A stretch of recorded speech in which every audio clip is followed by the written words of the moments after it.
Hey mama, and welcome back to For Moms, a safe space. I'm your host Simone, and I'm so glad you're here. So this week I struggled finding a topic to discuss. Normally I have things set up, I have things organized, but this week time got away from me a little bit. So I had to go into my archives and remember that in my earlier days, a lot of people have requested a lot of different topics from me. Topics that I pull from sometimes, and then sometimes these topics just come up because someone sent me a text, a DM, or whatever the case may be. And so I go into my archives and I found this topic and I said, yeah, this is the one. This is the one because it ties back into what we talked about last week, which was the reality of being a single mom and doing it all alone. You know, when you have no backup, no co-parent, and you're just figuring it out. You're carrying the weight. You're showing up for your kids every day. And we talked about that exhaustion, the constant decision making, and the deep feeling of isolation that so many people don't talk about. So today, we're going to continue that conversation, but we're going to shift to one of the biggest challenges of solo parenting. And that is, who can we really rely on when we need support? So let's talk about it. Let's be honest. Trusting someone with your child is one of the hardest things to do. I know someone who left their child with a childhood friend, someone from their sandbox, someone that they trusted and felt like they were family. However, when they came back, their child had not been changed in hours. Her skin was irritated. She was crying. She was very irritable. And the mom was like, what happened? Like, why didn't you care for my child the way that I would expect you to? And in that moment, it stuck with her. And she felt like she had failed her baby. And you see, moments like that, they don't just go away. They shape how we move moving forward. You find yourself saying, it's fine. I'll just take them with me. Even if you're exhausted, even if you're sick, even if you just need a break. Because that kind of fear is not something that you just set down. Now, not to say that I personally have fears when it comes to my family members caring for my children, but sometimes it is easier to just bring them with me. You know, I had a doctor's appointment last week for my foot, and the office was very small, and I brought them with me, and I felt bad because the doctor, walked in and saw two kids sitting in a corner, and, it's not enough room in the room as is. But I felt like he was a really good sport about it because sometimes you have to do what you have to do. Sometimes you just have to bring your kids with you. And again, it may not necessarily be out of fear. It may be out of, I don't want to burden anyone. I don't want to feel like I'm intruding on someone's space by asking them to care for my kids while I go to a doctor's appointment. You know what I mean? Then you have something else that no one prepares you for.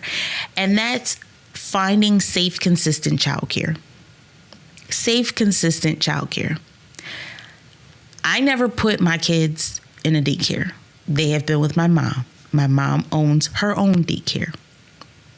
The thought of having to put, especially my youngest now, into childcare scares the crap out of me because you see so many horror stories about people doing things to kids in daycare centers and not paying them any attention or, harming them because the kid is irritable or they're not behaving in the way that they want. And that scares the heck out of me. It scares me. And I don't know if I would be able to go to work and have my kid in some childcare center. Obviously, I would do it, but my anxiety would be through the roof every day thinking like, is my child safe? Are they okay? Are they being taken care of? Are they paying attention to him? Is anyone hurting him? When it's time to find daycare or after school programs or summer camps, it can be a draining process. Because you're touring, you're calling places, you're checking certifications, you're scanning reviews. In today's society, reviews are everything. Before you go to a restaurant, what do? You Google it, you look up the menu, you look over the reviews. Because the reviews are going to tell you everything you need to know. Now, if you have more bad reviews than good reviews, it may sway your decision. You may say, I don't think I'm going to go there because they have more bad reviews than they do good reviews. And then you may Google another restaurant and they have way better reviews. They have 4.5 stars and everyone says they loved it. They loved the vibe. And you're like, okay, I'm going to go there. Reviews in today's society really sway how people make decisions. But then you have the biggest check of them all, and that's the vibe check. And what's that? That's your gut. That's your gut telling you, yes, this place is good. No, this place is not. Now, I recently saw a video of a mom who was discussing a daycare that is in this area. And as soon as she put the camera on the daycare, I knew exactly where it was. And it's funny because I had been there that daycare on several occasions. And every time in my mind, I'm like, I would never send my child here. And that's just off the way that it looks. I was just like, I wouldn't send my child here. And the things that she said about the center and the staff and the owner are things that you hear all the time. The staff don't care about the children. The staff don't pay the children any mind. The staff get very irritated with the children. 9 times out of 10, the staff are young people. They are young people who may be in college and may just need a little job, just on the side. And these young people tend to not have any real responsibilities. Therefore, they don't take the job seriously. They don't have experience with kids, so they don't know how to handle kids. And you walk into places like this and you see, a toddler's crying and the staff is rolling their eyes at them, or they're getting yelled at or they're getting disciplined in some way. And in your mind, it's like, I'm supposed to leave my child here? Yeah, I don't think so. And then there are the places that look good on paper, but something deep in your gut says, nope, this isn't it either. Now, I looked into childcare facilities around my job. Now I work in Center City. And baby, those prices, especially because I only go into office 2 days a week. And I'm there 5.5 hours, 6.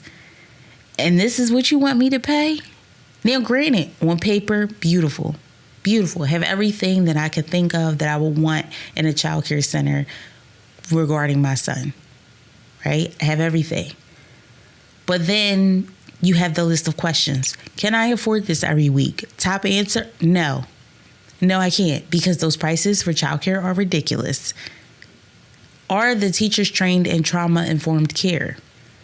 That's important. What if your child suddenly stops breathing and the teacher doesn't even know CPR or doesn't know what's happening with the child? Are there cameras? That's a big one. Are there cameras? Can you, as a parent, tap into the cameras and see what's going on with your child? Does this childcare center offer a link or an app that the parent can use to see what's going on day to day in this center? And finally, do they really see my child, or is my child just a name on the clipboard? So is your child getting that attention that they need to thrive, or are they just existing and just being watched over? So my little one, he goes with my mom, and she has her daycare, and she has all the things that he needs to learn and grow. And you can see that, he's being paid attention to. You can see that she's working with him on, his letters, his numbers, his words, colors, shapes, food items. You can see because he's learning more. He's saying more. He's getting that attention that he needs and deserves to help him to develop properly. But then when you have these large daycare centers, the kids can just be just another kid there. They may not be getting that one-on-one attention that kids need in order to thrive and develop. So then some people may say, oh, I'm not going to put them in a daycare. I'm going to have my cousin watch them. So let's talk about family. Because sometimes the people we think we should be able to trust are the ones we end up setting the firmest boundaries with. Now, I know someone who left their kids with their cousin, and they thought, okay, we're cousins, we grew up, like our kids are around the same age, everything's going to be good, everything's going to be okay.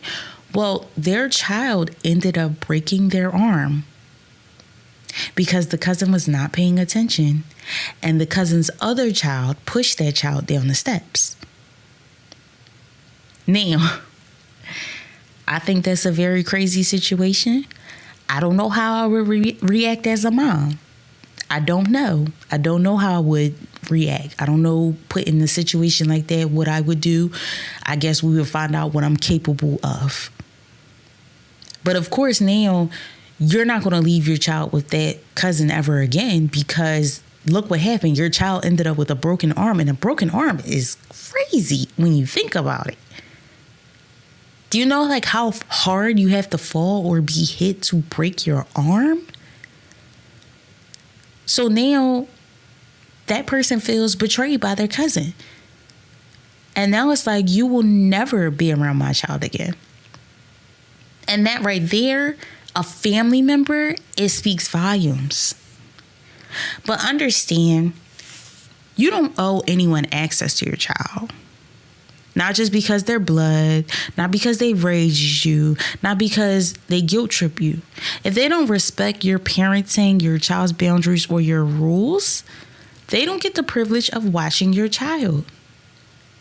I've heard horror stories of other moms not wanting their mother-in-laws or their own moms to watch their kids because of how they felt they were raised, and they didn't like it. And they felt like their mother-in-law or their mother didn't respect their parenting boundaries. You see, us now, millennials, were parented completely different than how we are parenting our children. And so our parents sometimes don't agree with how we are parenting our children. And they want to step in and do their own style of parenting on our children. But we as parents have to set that boundary and say, hey, look, you raised me. Okay. Trust that I am raising my child the best way that I feel is good for them. Because, hey, let's be honest, a lot of us millennials, we don't like the way we were raised by our parents. And so we are that stopping point. It stops here, and now we're going to change. But some of our parents aren't able to realize, okay, that is my child's child. I'm going to allow them to parent. And that's when those boundaries have to be set.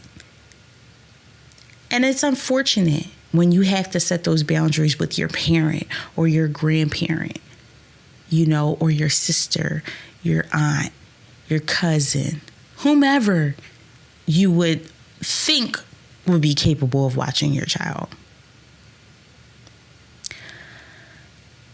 And then you have the situation where you have no one that you can trust, right? You don't have a partner, you don't have family, you don't have reliable friends that are nearby, no programs that feel safe and are within budget. Imagine having to enroll your child in an aftercare program because you have to work late, but you don't like anything about this program. And the only reason why you put your child in there is because you can afford it and you have no choice.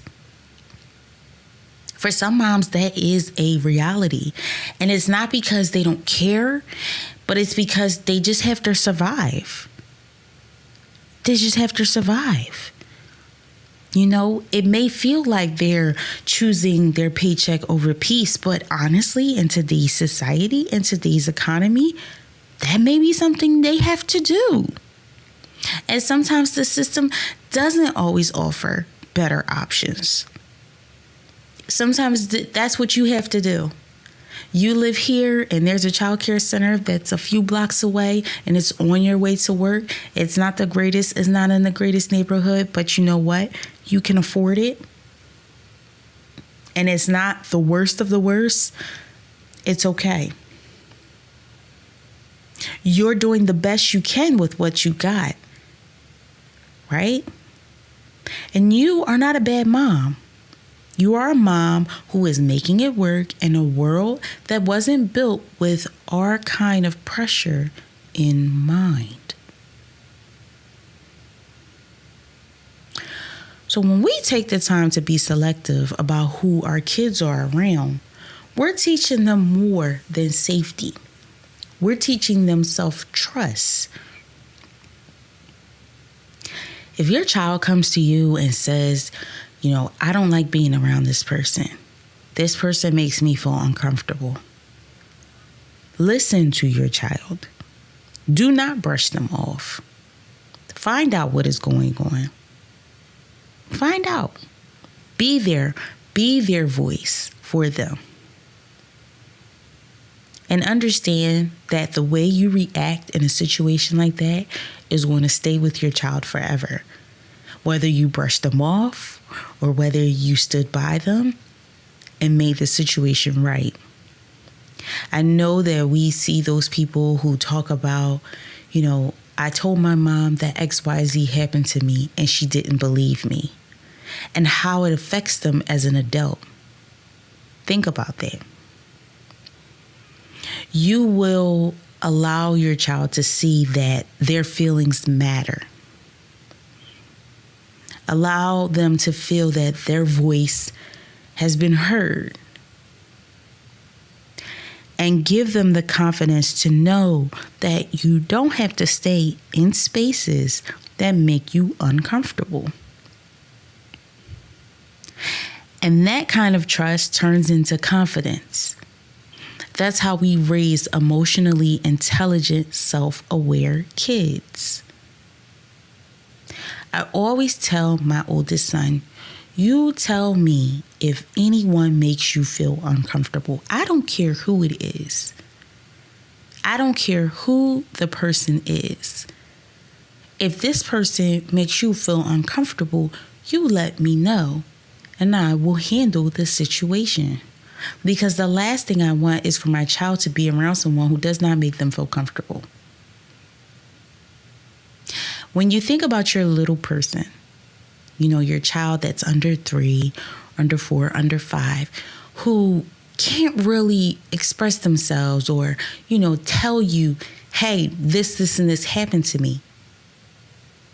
It's scary thinking of leaving them with someone else, leaving them in a childcare center, leaving them with a family member and not knowing what exactly is happening there because the child can't talk to you. They can't communicate with you. The only thing you can do is pay attention to their behaviors and see if their demeanor changes, if their attitude changes. See slight things with them. It's very scary.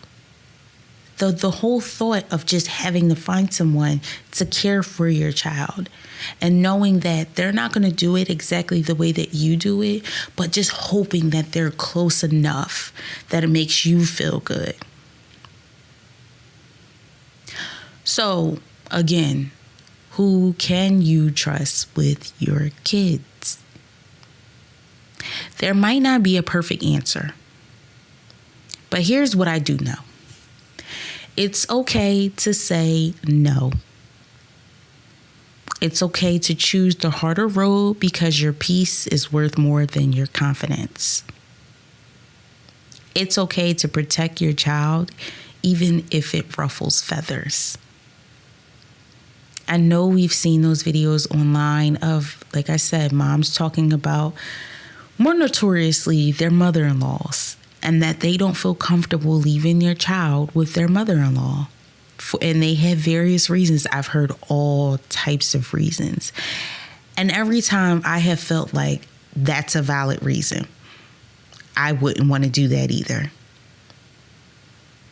But then you'll have those family members, who will get in your business. Oh, well, why won't you let her watch the kids? Why won't you let the kids go over there? What's wrong? That's their grandmom. She wouldn't do anything to harm them. But if you think about how the grandmom is treating the daughter-in-law, I mean, come on. The mother-in-law doesn't treat me good, and you think I'm going to leave my kids with her? Yeah, we may share the kids, my husband and I share the kids, and that's his mom, and that's fine. But if she doesn't care for me, how can I feel confident that she's going to care for my kids in a good manner? Right? That's a valid thought to have. And when I see and hear those videos, I'm always going to side with the mom, because at the end of the day, mom, you are the voice for your children. You are the advocate for them. And if something doesn't feel right, don't do it. Your intuition as a mother isn't crazy. It's sacred. So you listen to it. You honor it. You follow it. And if you're doing it all alone because the alternative doesn't feel safe, I see you. You're not alone in this space. We're building something real, one episode and one shared truth at a time. So if this episode spoke to you, send it to another mom. Post it in your story. Let's keep this conversation going. Until next time, take care of yourself. This is your safe space.